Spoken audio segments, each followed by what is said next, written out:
Part 4 में आपने देखा कि राजा रानी निरीक्षण के दौरान एक चौपाल के पास पहुंचते हैं। वहां एक बुजुर्ग रानी के बारे में अत्यंत कड़वे शब्द कहता है, जिससे आहत होकर रानी महल भाग आती हैं। वे रोते हुए खुद को कक्ष में बंद कर लेती हैं। अगले दिन रानी के दरवाजे पर दस्तक होती है। रानी दरवाजा खोलती हैं तो देखती हैं कि बाहर कुछ दासियां खड़ी हैं। वे रानी से महल के बगीचे में चलने का आग्रह करती हैं। पहले तो रानी मना करती हैं, पर दासियों की जिद करने पर वे उनके साथ नीचे बगीचे में चली जाती हैं। बगीचे में पहुंचकर रानी देखती हैं कि वहां राजा भी मौजूद हैं। दासियां रानी को बगीचे के सुंदर फूल, उछलते हुए खरगोश और रंग बिरंगी चिड़ियां दिखाती हैं। ये सभी मनमोहक दृश्य रानी के उदास मन को कुछ हद तक प्रसन्न कर देते हैं। कुछ देर बाद दासियां किसी काम से रानी को वहीं छोड़कर चली जाती हैं। तब राजा रानी के पास आते हैं और कहते हैं, महारानी, आज संध्या में मैंने एक सभा बुलाई है जिसमें मैं सबको यह बता दूंगा कि ये नए यंत्र और उपकरण आपकी मेहनत और बुद्धिमत्ता से बने हैं। इससे प्रजा की आंखें खुलेंगी और वे आपको स्वीकार कर लेंगे। यह सुनकर रानी कहती हैं, नहीं महाराज, इसकी कोई आवश्यकता नहीं है। आपके कहने पर प्रजा मुझे अपना तो लेगी, पर अपने दिल से नहीं अपना पाएगी। रानी आगे कहती हैं, ये बात सही है कि मैं दूसरी दुनिया से आई हूँ और प्रजा का यह संदेह मुझे उचित लगता है। इसके बाद राजा और रानी बगीचे में टहलते हुए आगे बढ़ते हैं। तभी रानी की नजर पेड़ के नीचे पड़े एक अत्यंत चमकीले, प्रखर प्रकाश से दमकते पत्थर पर पड़ती है। रानी तुरंत वहां जाकर उस पत्थर को उठाती हैं और कहती हैं, महाराज, इस पत्थर को तो देखिए, ये कितना चमक रहा है। तभी राजा उस पत्थर को अपने हाथ में लेते हैं। जैसे ही वे पत्थर को स्पर्श करते हैं, वे मानो एक मूर्ति की तरह स्थिर हो जाते हैं। ये देखकर रानी घबरा जाती हैं और उन्हें हिलाने की कोशिश करती हैं। जैसे ही रानी उन्हें स्पर्श करती हैं, राजा फिर से सामान्य हो जाते हैं। यह सब देखकर राजा और रानी दोनों आश्चर्यचकित रह जाते हैं। उनके मन में यह प्रश्न उठता है कि इस पत्थर का प्रभाव रानी पर क्यों नहीं हुआ। इसी प्रश्न के साथ रानी उस पत्थर को अपने कक्ष में ले जाती हैं और उसे सावधानी पूर्वक एक संदूक में सुरक्षित रख देती हैं। कुछ ही दिनों बाद एक शांत संध्या में राजा और रानी अपने राजमहल के कक्ष की विशाल खिड़की के पास खड़े राज्य और भविष्य की बातें कर रहे थे। तभी महल के द्वार पर कुछ सिपाही पहुंचे। उनके चेहरों पर चिंता साफ झलक रही थी। राजा तुरंत उनके पास गए और गंभीर स्वर में पूछा, क्या समाचार है? मुख्य सिपाही ने सिर झुकाकर कहा, महाराज, आपके पड़ोसी मित्र राज्य पर किसी शक्तिशाली शत्रु ने आक्रमण कर दिया है। वहां के राजा ने आपकी सहायता मांगी है। उन्होंने 20 लाख सैनिकों के साथ शीघ्र युद्ध भूमि में पहुंचने का संदेश भेजा है। ये सुनते ही राजा ने बिना विलंब किए सेनापति को बुलाने का आदेश दिया। कुछ ही क्षणों में सेनापति उपस्थित हुए। राजा ने कहा, सेनापति, हमें अपने मित्र राज्य की सहायता के लिए तुरंत प्रस्थान करना होगा। सेना की तैयारी की जाए। सेनापति ने विनम्रता से उत्तर दिया, महाराज, हमारे पास इस समय केवल 15 लाख सैनिक ही उपलब्ध हैं। राजा ने दृढ़ स्वर में कहा, संख्या से अधिक महत्वपूर्ण हमारा कर्तव्य और मित्रता है।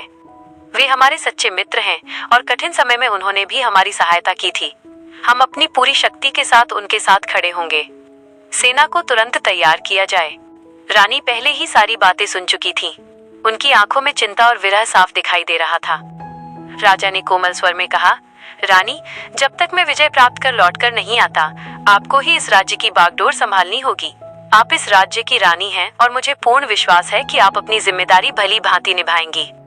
राजा के शब्द सुनकर रानी का हृदय भारी हो उठा। उनकी आंखों से दुख के आंसू बह निकले, परंतु उन्होंने अपने मन को दृढ़ किया और कहा, महाराज, आप निश्चिंत होकर जाइए। मैं आपके राज्य को पूरी निष्ठा से संभालूंगी। आप केवल विजय प्राप्त कर सुरक्षित लौटिए। रानी ने कांपते हाथों से राजा के मस्तक पर विजय तिलक लगाया।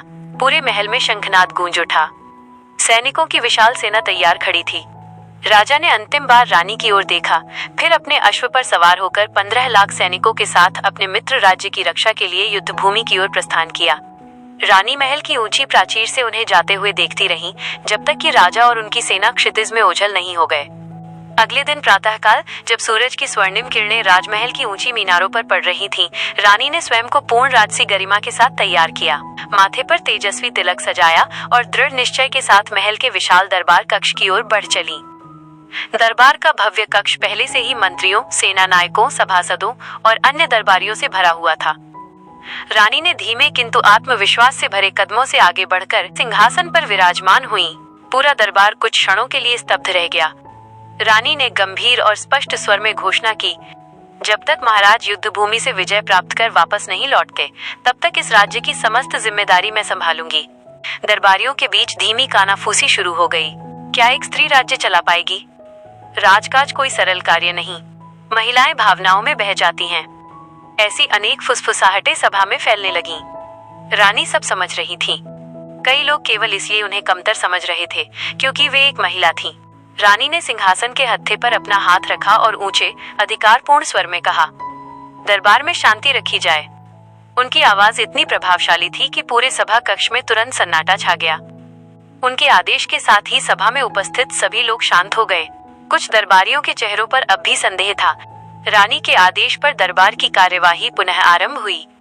घोषक ने अपनी ऊंची और स्पष्ट आवाज में कहा, महारानी की आज्ञा से पहला मुकदमा प्रस्तुत किया जाए। तभी महल के विशाल द्वार खुले और कुछ सैनिक 2 युवकों को बेड़ियों में जकड़कर दरबार में ले आए। दोनों युवक देखने में साधारण थे। उनके वस्त्र मैले थे। चेहरों पर भय और थकान साफ झलक रही थी। घोषक ने आरोप सुनाया, महारानी, इन दोनों भाइयों को राजमहल के खजाने की चोरी करने का प्रयास करते हुए पकड़ा गया है। इतना सुनते ही दरबार में बैठे कानून मंत्री क्रोध से अपनी सीट से उठ खड़े हुए। महारानी, ऐसे अपराधियों के लिए किसी दया की आवश्यकता नहीं। राज खजाने पर बुरी नजर डालने वालों को सीधा फांसी पर चढ़ा देना चाहिए। किंतु तभी रानी ने अपना हाथ उठाया। क्षण भर में पूरा दरबार शांत हो गया। रानी ने गंभीर और संतुलित स्वर में कहा, केवल आधी जानकारी के आधार पर किसी को अपराधी मान लेना स्वयं न्याय के विरुद्ध अपराध है। जब तक दोनों पक्षों को सुना न जाए, तब तक कोई निर्णय उचित नहीं हो सकता। सच सच बताओ, तुमने राज खजाने को चुराने का प्रयास क्यों किया? युवकों में से एक युवक बोला, महारानी, हमारी माँ बहुत बीमार हैं। उनके सिवा इस दुनिया में हमारा और कोई नहीं है। हम पिछले 3 वर्षों से उनके इलाज के लिए धन एकत्र कर रहे हैं, परंतु चिकित्सा की फीस अत्यंत अधिक होने के कारण हम धन एकत्र करने में असमर्थ रहे हैं। चिकित्सा की फीस 5000 अशरफियां है। हमने कमाकर 2000 अशरफियां एकत्र कर ली हैं, परंतु 3000 अशरफियां नहीं जुटा पाए। वैद्य जैद ने कहा है कि अगर 1 महीने में हमने अपनी माँ का इलाज नहीं करवाया तो वे मर जाएंगी। इसलिए जब कोई और रास्ता नहीं बचा तो हमने सोचा कि अगर हम महल के विशाल खजाने से 3000 अशरफियां ले भी लेंगे तो उससे महल के खजाने पर कोई विशेष फर्क नहीं पड़ेगा। इसलिए हमने सिर्फ 3000 अशरफियां ही चुराई और 1 अशरफी भी अधिक नहीं चुराई। महारानी, हमें माफ कर दीजिए। आगे से हम ऐसा कोई कदम नहीं उठाएंगे। ये सब सुनकर रानी समझ जाती हैं और अपने दृढ़ स्वर में कहती हैं, अगर आपको धन की इतनी आवश्यकता थी तो आपको दरबार में गुहार लगानी चाहिए थी। हम आपकी मदद जरूर करते। आपको यह कदम उठाने की कोई आवश्यकता नहीं थी। महारानी आदेश देती हैं कि इन्हें वे 3000 अशरफियां वापस लौटा दी जाएं और ये सुनकर वे दोनों बहुत खुश हो जाते हैं। परंतु महारानी कहती हैं, हम तुम्हें 2 वर्षों की मोहलत देते हैं और 1000 अशरफियां तुम्हें महल में वापस लौटानी होंगी। वे दोनों इस बात से सहमत हो जाते हैं और खुशी खुशी महल छोड़कर चले जाते हैं। इसके बाद महारानी चिकित्सा मंत्री को आदेश देती हैं कि गरीबों के लिए चिकित्सा निःशुल्क कर दी जाए। पूरा महल रानी के इस निर्णय से चौंक जाता है और सोचने लगता है कि स्त्रियां भी निर्णय लेने में असमर्थ नहीं होती। महिलाएं किसी से कम नहीं हैं, वे भी एक राज्य को सफलतापूर्वक चला सकती हैं। राजा को गए 2 महीने बीत चुके थे, परंतु वहां सब कुछ बहुत अच्छे से चल रहा था। राज्य में सभी खुश थे और रानी के शासन से अत्यंत प्रभावित थे। तभी एक रात जब रानी अपने कक्ष में सो रही थी, उन्हें एक बहुत बुरा स्वप्न दिखता है। उसमें वे देखती हैं कि राजा युद्ध भूमि में घायल पड़े हुए हैं। उनके शरीर से रक्त बह रहा है और वे दर्द में तड़प रहे हैं। अचानक रानी की नींद खुल जाती है। वे उठकर बैठ जाती हैं और पसीने से लथपथ हो जाती हैं। रानी तुरंत उठ खड़ी होती हैं, कक्ष से बाहर जाती हैं और एक सैनिक को बुलाती हैं। वे उससे कहती हैं, तुम अभी जाओ और देख कर आओ कि युद्ध कैसा चल रहा है। युद्ध की सारी जानकारी लेकर आओ, बिल्कुल एक गुप्तचर की तरह। राजमहल का विशाल दरबार उस दिन असाधारण गंभीरता से भरा हुआ था और बीचों बीच ऊंचे सिंहासन पर विराजमान थी महारानी। एक गुप्तचर तेजी से भीतर आया। महारानी, मित्र देश के राजा और हमारे महाराज दोनों ही अद्भुत वीरता और बहादुरी के साथ शत्रु देश का सामना कर रहे हैं। गुप्तचर ने गंभीर स्वर में कहा, हमारी सेना बहुत कम बची है, जबकि शत्रु देश की सेना संख्या में कहीं अधिक है। युद्ध भूमि का दृश्य देखकर स्पष्ट प्रतीत होता है कि यदि शीघ्र सहायता न पहुंची तो शत्रु विजयी हो सकता है। महारानी सिंहासन से उठी। उनकी आवाज दृढ़ थी। राजा की सहायता के लिए हमें कुछ करना होगा। ये केवल उनका युद्ध नहीं, पूरे राज्य का युद्ध है। एक मंत्री खड़े होकर बोले, महारानी, राज्य में अब कोई सेना शेष नहीं है। समस्त सैनिक महाराज के साथ युद्ध भूमि में गए हैं। औरतें भी एक सेना बना सकती हैं। वे भी इस राज्य की पुत्रियां हैं।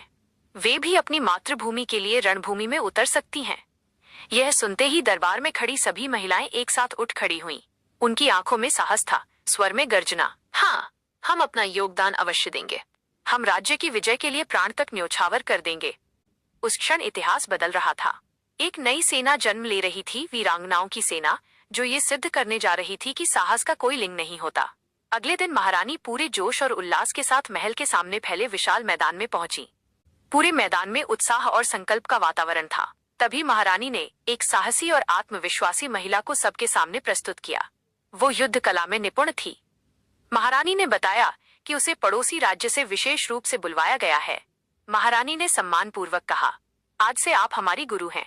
आप हमें युद्ध लड़ना सिखाएंगी। उसने महिलाओं को तलवार चलाने की कला सिखाई, साथ ही घुड़सवारी का अभ्यास भी करवाया। केवल 5 दिनों के कठिन अभ्यास में ही उन्होंने आश्चर्यजनक प्रगति कर ली। इसके बाद वे अपनी एक सुसंगठित टुकड़ी बनाकर युद्ध भूमि की ओर रवाना हुई, जहां महाराज और उनके मित्र शत्रुओं से भीषण युद्ध कर रहे थे। जब युद्ध भूमि में महाराज और उनके मित्रों ने इन वीरांगनाओं को आते देखा तो उनके चेहरों पर प्रसन्नता और आशा की चमक फैल गई।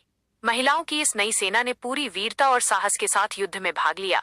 उनके अदम्य उत्साह और सहयोग से युद्ध की दिशा बदल गई और अंततः महाराज के मित्रों ने विजय प्राप्त की।